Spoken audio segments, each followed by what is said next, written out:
14 अक्टूबर 2023 को मतलब इसी साल महाराष्ट्र के जालना जिले में अंतरवाली सराटी नाम के एक छोटे से गांव में लगभग 10 लाख से भी ज्यादा मराठा कास्ट के लोग इकट्ठा हुए थे।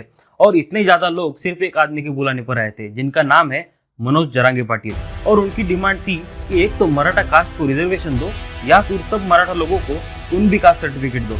लेकिन जरूरी सवाल यहाँ पर यह उठता है कि अगर ये लोग मराठा कास्ट के हैं तो इन्हें कुणबी कास्ट सर्टिफिकेट क्यों चाहिए।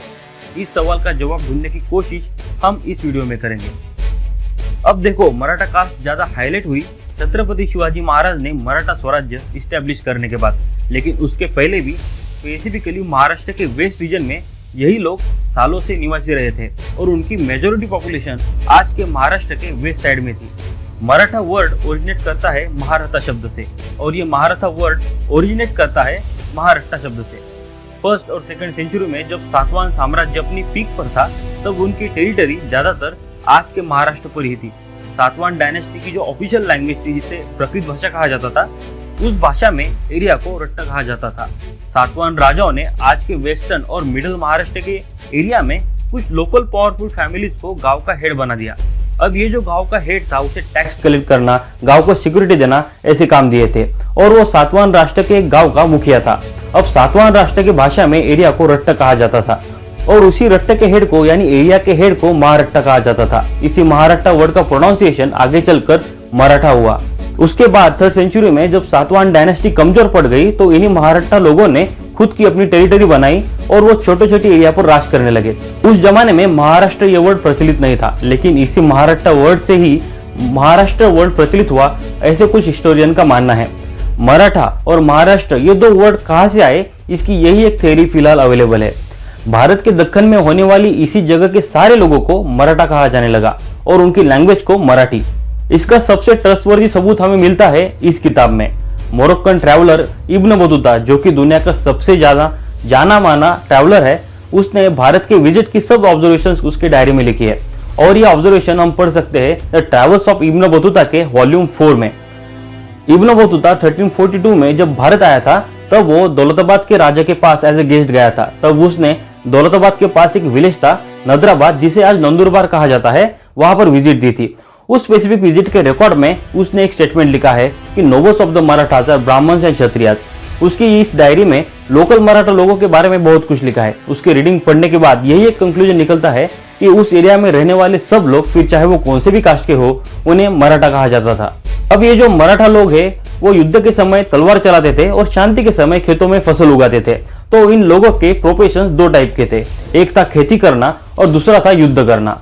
हिंदू चातुर्वर्ण व्यवस्था के हिसाब से जो खेती करता है वो वैश्य होता है और जो हाथ में वेपन लेकर वॉर करता है उसे क्षत्रिय कहा जाता है। लेकिन महाराष्ट्र रीजन में रहने वाले ये जो मराठा है वो वैश्य और क्षत्रिय दोनों भी काम कर रहे थे। ऐसा सिर्फ महाराष्ट्र में ही नहीं बल्कि पूरे भारत में हो रहा था।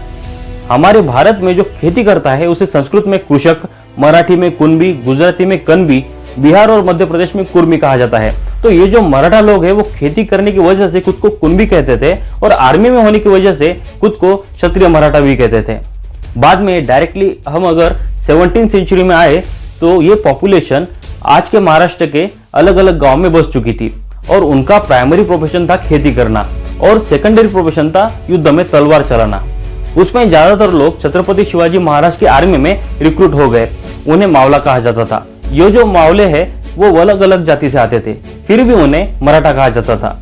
छत्रपति शिवाजी महाराज ने स्वराज्य के लिए 12 बलुतेदारों को साथ में लिया। बलुतेदार मतलब अलग अलग कास्ट के लोग। इन बलुतेदारों में कुंभार, कोली, गुरव, सांभार, मातंग, तेली, नावी, धोबी, माली, महार, लोहार, सुतार, ऐसे सब लोग आते थे और इन सब कास्ट के लोगों को स्वराज्य की सेना में एंट्री थी। ये सब लोग तो स्वराज्य की आर्मी में थे ही, लेकिन सबसे ज्यादा लोग जो आर्मी में थे वो खेती करने वाले कुणबी लोग थे। ओवरऑल इन सब लोगों को मराठा कहा जाता था।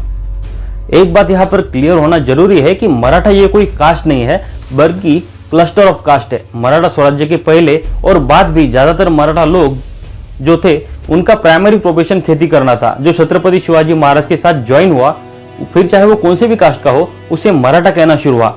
इससे यह बात क्लियर होती है कि मराठा ये कोई सिंगल कास्ट नहीं है बल्कि क्लस्टर ऑफ कास्ट है, जिसमें से कुणबी भी एक कास्ट है। कुणबी यानी खेती करने वाला।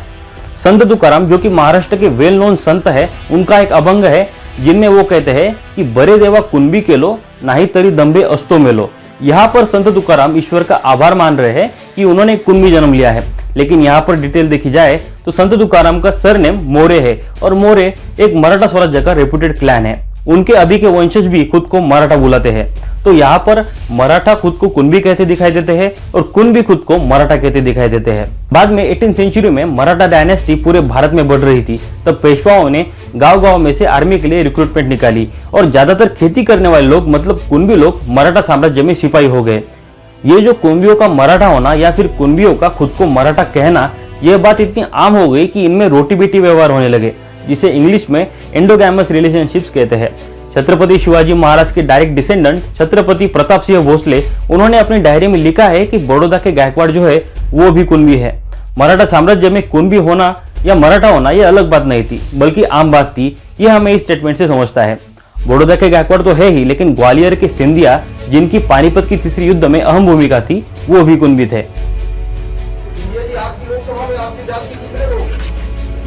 मेरे जात के अब उस जात की मेरी जात कुर्मी है, तो अगर उस जात की लेकिन महाराष्ट्र में आज भी कुछ लोग हैं जो खुद को ओरिजिनल मराठा कहते हैं, या वो खुद को 96 कुली मराठा भी बताते हैं, और वो खुद का फैमिली ट्री राजस्थान के राजपूत फैमिली से जुड़कर दिखाते हैं। लेकिन ओरिजिनल या डुप्लीकेट मराठा होना, इसमें कोई लॉजिक नहीं दिखाई देता, क्योंकि एंथ्रोपोलॉजिस्ट जेवी फेरेरा का कहना है कि 96 कुली मराठा होना या ओरिजिनल मराठा होना, इस बात के लिए कोई भी फाउंडेशन नहीं है। शायद छत्रपति शिवाजी महाराज के राज्याभिषेक होने के बाद उन्होंने खुद को 96 कुली मराठा कहना अडॉप्ट किया होगा। 18th सेंचुरी के खत्म होने तक मराठा और कुणबी, इनमें कुछ भी फर्क नहीं दिखाई देता था। मराठा और कुणबी एक ही हो गए थे। इनमें आपस में शादियां होती थी। इसे टेक्निकल लैंग्वेज में संस्कृताइजेशन प्रोसेस कहा जाता है। संस्कृताइजेशन प्रोसेस मतलब दो कास्ट धीरे धीरे एक हो जाना। अगर हम मराठा कास्ट और कुणबी कास्ट अलग अलग भी समझे तो भी इस संस्कृताइजेशन प्रोसेस की वजह से सब लोग एक ही हो गए हैं। 20th सेंचुरी शुरू हुई तब जितने भी कुणबी बाकी रह गए थे, खासकर मिडिल महाराष्ट्र में, जिसे मराठवाड़ा रीजन कहा जाता है, उन्होंने अपनी कास्ट ऑफिशियली मराठा कर दी। कुणबियों का मराठा होने की प्रोसेस सबसे ज़्यादा 1901 से 1931 के बीच में हुई। 1901 के सेंसस के मुकाबले 1931 के सेंसस में कुणबियों का पॉपुलेशन घटते चल रहा था और मराठाओं की पॉपुलेशन बढ़ती दिखाई दे रही थी। अब देखिए, इसमें सबसे इम्पोर्टेंट बात यह है कि छत्रपति शिवाजी महाराज के ज़माने से ज़्यादातर कुणबियों ने अपनी कास्ट मराठा लिखना शुरू कर दी थी, और ये कुणबियों का मराठा होना ये 17th सेंचुरी से 1931 तक चलते आ रहा था। अपने आप को मराठा कहना ये एक स्टेटस सिंबल बन चुका था। कुछ कुछ जगहों पे तो सरनेम की जगह पर डायरेक्टली मराठा लिखा है, बल्कि उनका सरनेम ही कुछ अलग है। मराठा ये महाराष्ट्र के लोगों के लिए सिंबॉलिक नाम था। 1931 के सेंसस ऑफ इंडिया में मराठी बोलने वाले ब्राह्मण को रिप्रेजेंट करने के लिए मराठा ब्राह्मण ऐसा वर्ड यूज किया है। इस बात से ये क्लियर होता है कि मराठा कोई कास्ट नहीं है, बल्कि टैग है जिससे स्पेसिफिक एरिया के लोग आइडेंटिफाई हो। और एक बात यह है कि 1931 तक मराठा और कुणबी एक ही समझे जाने लगे थे। इसका भी रेफरेंस हमें 1931 के सेंसस ऑफ इंडिया में मिलता है। अभी के महाराष्ट्र की बात की जाए तो यहाँ पर 3 टाइप के कास्ट स्कूल के लिविंग सर्टिफिकेट पर दिखाई देते हैं। इसमें एक कास्ट है मराठा, दूसरी कास्ट है कुणबी और तीसरी कास्ट है मराठा कुणबी। और ये बात जान लेना इंपॉर्टेंट है कि महाराष्ट्र गवर्नमेंट इस मराठा कुणबी कास्ट को ऑफिशियली रिकॉग्नाइज नहीं करती। मराठा कास्ट ओपन कैटेगरी में आती है और कुणबी कास्ट ओबीसी कैटेगरी में आती है। मराठा और कुणबी को महाराष्ट्र गवर्नमेंट दो अलग अलग जाति कंसिडर करती है। मराठा समाज को रिजर्वेशन पाने का सबसे गोल्डन चांस एक बार आ चुका था। जब भारत का संविधान अपने फाइनल स्टेप में था, तब महाराष्ट्र के नेता पंजाबराव देशमुख ने जान लिया कि मराठा कास्ट के लिए कोई रिजर्वेशन नहीं है। तभी उनके कहने पर विदर्भ रीजन के लोगों ने अपनी कास्ट ऑन द पेपर और ऑफिशियली कुणबी लिखना शुरू कर दी थी। लेकिन दूसरे एरिया में, स्पेसिफिकली मराठवाड़ा के रीजन में, मराठा लोगों ने खुद को ओबीसी समझना कम प्रतिष्ठा का समझा था। पुणे यूनिवर्सिटी के एंथ्रोपोलॉजिस्ट इरावती कर्वे ने लिखा है कि कैसे मराठा जाति कुणबियों से जनरेट हुई है। कुणबियों ने खुद को मराठा कहना शुरू कर दिया था। इरावती जी का कहना है कि मराठा, कुणबी और माली महाराष्ट्र की 3 मुख्य एग्रीकल्चर कम्युनिटीज़ है। अंतर यही है कि मराठा और कुणबी ड्राई फार्मर्स है, जबकि माली पूरे वर्ष खेती करते थे। मराठा और कुणबियों में अंतर समझ पाना लगभग नामुमकिन है। 1901 के बाद लगभग सारी कुणबियों ने खुद की कास्ट मराठा लिखना शुरू कर दिया था। 1968 का जो महाराष्ट्र स्टेट गैजेट है, उसमें मराठा कुणबी ये एक ही जाति लिखी है। बीच के समय में महाराष्ट्र के जो प्रोग्रेसिव लीडर्स थे, उन्होंने भी मराठा कुणबियों में रिश्ता बढ़ाने का ट्राई किया था। इससे उन नेताओं का वोट बैंक भी बढ़ गया और इक्वालिटी भी आ गई।